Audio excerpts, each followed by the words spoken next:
Hello and welcome to Total War Warhammer. I'm excited to be back with another online battle.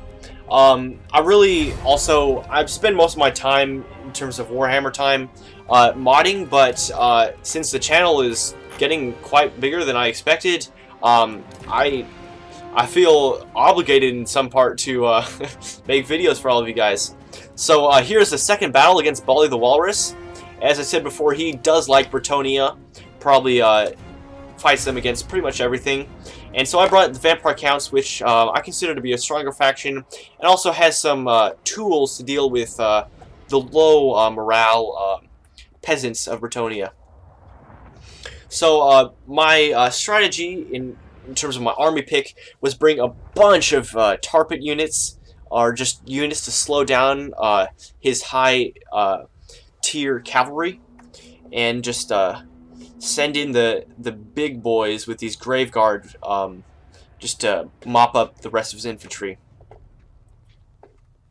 And also 2 Blood Knights could deal with pretty much any cavalry he fielded, just due to their anti-large nature. In fact, I haven't checked the bonus versus large Blood Knights have, but I know it's considerable.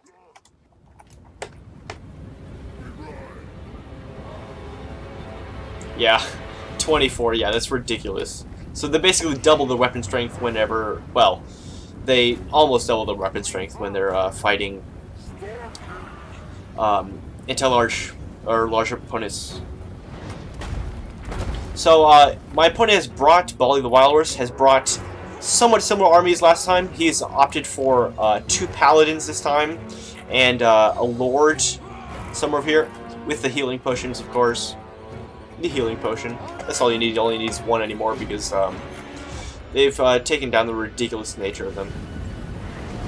Trebuchet still firing, missing a lot though, but I don't really care because like half of my units I've fielded are units I don't give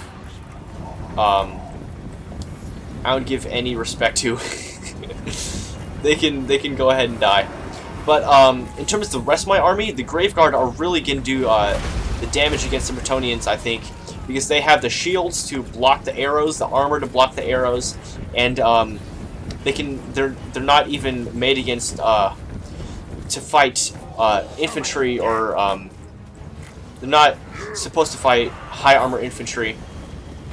So Uranus Thunderbolt is going to be pretty useless in this battle. He probably should have adjusted his pick at this point.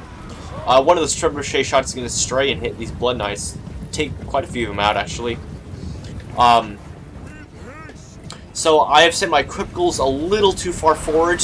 I meant to put my zombies up. These guys just have an insane speed, and I did not pay attention to them. And these Bretonnians, these peasant bowmen are just going to make me pay for that quite dearly. Already half health. But I mean, this Necromancer is healing them all the time passively with the Master of the Dead ability. So it's kind of funny how the balance bar already favors me. But because of the regeneration cap on these units, the longer the fight goes, the worse it is for the Vampire Counts. So I'm surprised at how much damage these Skeleton Spearmen are taking from the air fire. I mean, I didn't figure they'd do great since they only have 20 armor, but they also have a shield, and they're firing head-on. Anyway, I'm going to send in the zombies, tire out these troops, frighten them a little. These guys have done an excellent job of soaking up arrow fire. And, yeah, I mean, he's doing a lot of damage, surprisingly, but, I mean, I really don't care about the Skeleton Spearmen. So, yeah, I closed the gap. Charge in my troops, send in the Sternsmen, the really cool Regiment's Renown units. And also keep my Master Necromancer. You can see the little particle effects. That means they're being constantly passively healed by this Necromancer. Going to cast Invocation to heck on my troops. So he's done a little nice charge against these zombies. But, I mean, I suppose it's worth it since he didn't really take any damage, but I mean, is it worth the time? We just took out a zombie unit that's already out of position anyway. So these peasant bowmen are really just firing. What's interesting about his pick is that it has no flyers whatsoever, even though Bretonnians have a big advantage in the air. So, and the thing about Bretonnia is that you'll always think never to bring any flyers against Bretonnia, but that's somewhat of a fallacy, because when they go no air, they hold somewhat of an advantage against you. And in this position, Fellbats would have been a miracle, a godsend to me right now, because these Peasant Bowmen have been able to empty their ammo. 91 kills, 75 kills, 48 kills, Trebuchet 64 kills. So so Fellbats could kite Bretonnian units and would just wreck these Peasant Bowmen. So Grail Knights got a charge against these Skeleton Spearmen, but I'm just going to rear charge them with my Blood Knights. Going to do a lot of anti-large against them. And he's going to send in the Knights of the Realm, but that's just more large for these Blood Knights to feast upon. But over here, I was not paying attention at all, and my Necromancer just got sniped out by these Peasant Bowmen. He also miscast one of his spells, and he just got wiped out almost immediately, and that's going to be really bad for my troops. But Strigoi Ghoul King still has the Invocation Heck. I have Invocation Heck on both of my lords, or heroes, and I'm just going to chase after this damsel, and he's going to overcast Curse of the Midnight Wind, give them even less armor than they already have, so his Peasant Bowmen become even more effective. So at this point, I finally have Blood Knights in his rear. His Grail Knights have swung to my rear, but I have the choice between shooting for his Spearman arms or going for this big blob of Peasant Bowmen. Unfortunately, there's over 200 Peasant Bowmen here, and I just can't. These 23 Blood Knights cannot deal with them. So I got a quick rear charge right into some of these low morale Spearman arms, but you can see I'm indecisive with where to send my Blood Knights. But I have gotten a break on this side. The Terror of the Vampires is working quite well, and but the Grail Knights have come into my rear just like my Blood Knights have come in his rear. But my troops have less anti-large than his, and these men-at-arms with polearms, when they turn around, are going to be really effective. So that was weird. Curse of the Midnight Wind did not seem to go something wrong there. But Strigoi Ghoul King is just beating up on his lord right now. I also Spirit Leashed him once. My Necromancer had Gaze of Nagash in case he had brought a flying lord that I could snipe out of the air. But he's dead anyway, so no use in talking about crying over spilt milk anymore. So this lord is routed and he hasn't used his heal potion, or maybe he has. But if I kill his lord right now and if I kill his paladins, the game is basically over, because after all of that, he just only has his Grail Knights, and his Peasant Bowmen will just rout off the field. But unfortunately, I only have 11 Blood Knights left, and they've been caught up in these Grail Knights. So I can't chase down this lord. I really need to do that. But by this time, he comes back from routing, and that's very unfortunate. So this Paladin is healing back up all of his things, but then he immediately routs, so it's completely pointless. This Paladin is also routed, so if I just had the cavalry at this point to chase down all of these heroes, the game would be over, but that is not the case. This Paladin is full health, and I'm chasing it down, but these Skeleton Spears can only poke them with their little twigs. So, yeah, I have a problem on the hand. Every minute I spend chasing these heroes, I have Peasant Bowmen firing at me, and Grail Knights charging me in the rear. So I have to deal with his infantry and then deal with his heroes later.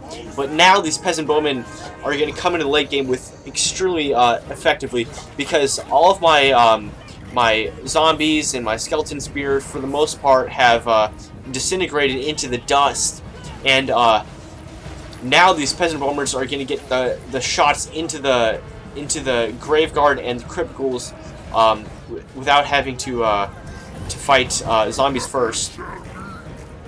So the Sturmsmen healing are still healing all the time. They have that's really nice healing, passive healing on them.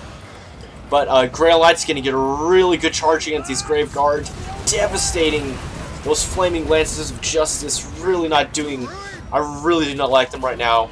All my troops are gonna get really hurt quite badly. So I'm gonna cast Invocation to heck on what I can, and try to hit these Grail Knights and pin them before they get away. But you can see these the Strigoi King was chasing this Paladin, and the moment he stopped chasing the Paladin, he came back and used his healing potion to come right back to square one with him. The Lord has used his healing potion already, and I've already dealt considerable damage to him. But he's safe right now, and these Skeleton Spearmen are just going to get hit from the back by these mounted yeomen. You can see all the particles going off. They're not very bound to magic very well. So Grail Knights coming in into these Sternsmen, really hurting, laying the smackdown on my troops. But even after all of his troops have healed, I do have the balance of power in my favor, which is really important because these peasant bowmen have just run out of ammo. You can see they've not quite yet. I think they have 1 or 2 volleys, but they're about to. And these guys certainly have their swords out. So the balance of power is going to be important because that's going to make his extremely low leadership peasants rout from the field, which makes his anvil gone. Fortunately for him, he still has the Paladins, but Strigoi Ghoul King is actually whipping them really hard. 2v1, Strigoi does not care. These Paladins were both full health. Strigoi Ghoul King has been at full health the entire battle. He's just crushing these, but you can see all of my troops are flying from these Grail Knight charges. They're racking up the kills. 69, they're going to go way past that by the end of this battle. So his anvil has routed, but I just need to rout these Paladins again in order to deal with these pesky Grail Knights. You can see the charge is going to be horrible for my troops. I don't have those zombies anymore to take care of them, and so my hardest hitting troop is the Strigoi Ghoul King. I'm going to send him against his lord right here, and if I take him out, then hopefully I will get everything to rout at the same time.